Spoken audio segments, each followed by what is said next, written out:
we are going to be powder coating some parts on a four-wheeler Sunshine Yellow from Prismatic Powders. We've already powder coated some of the parts, but today we're going to be doing the frames, A-arms, trailing arm, all that other stuff that we're going to be doing.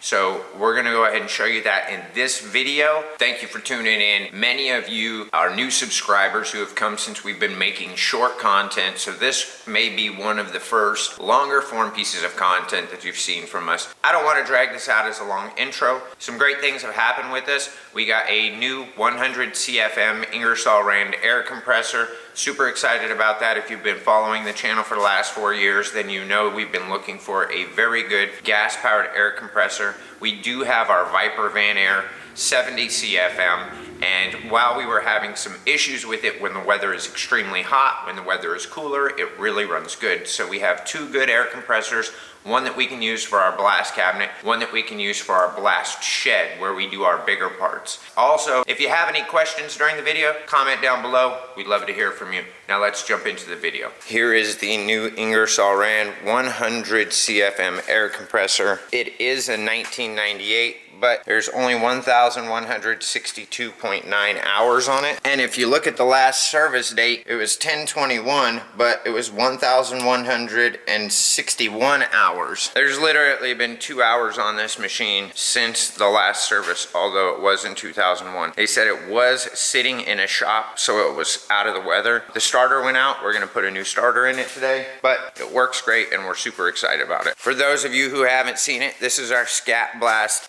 cabinet. It's not a huge one. It's basically about 3 foot by about 2 foot, but it works great, and we're able to hook our 100 CFM air compressor up to it, or the Viper Van Air 70. The Viper Van Air 70 actually works the best with it. The 100 CFM works good, but it's almost too much power for the vacuum, so it doesn't suck out all the dust, so it makes it very hard to see. Let's go ahead and check out these parts. So here's the parts that we're going to be working on today. We've already got them stripped, outgassed, blasted. We just got to go ahead and get them hung up, plug all the holes, tape anything that needs taped, blow it off with some clean, dry air, and we're ready to coat it. So let's go ahead and get into that. We'll do the smaller pieces first, probably cure them and then put the frame in the oven by itself, but we'll see how things will fit. So let's get into cleaning these up and getting them ready. So I wanted to show you all real quick how we did this. If I can get it to focus. I just took one of our hooks like we use for wheels, or used to use for wheels, ran it through, put a nut on it, slid this hook on it, put another nut on it, slid it all the way through. So now this won't slide back and forth, and it holds the weight,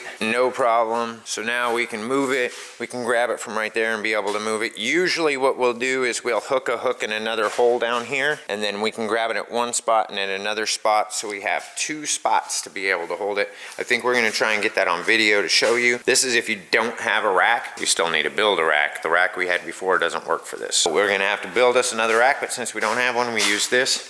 And our hoist here that was in the shop when we got it works perfect.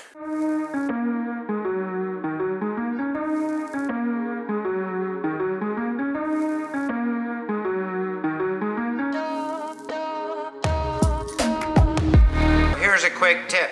If you have a silicone plug that is tight fitting in a spot, basically it goes all the way down and it's going to be hard to pull out. You just take a screw, push it in there and screw it in a bit.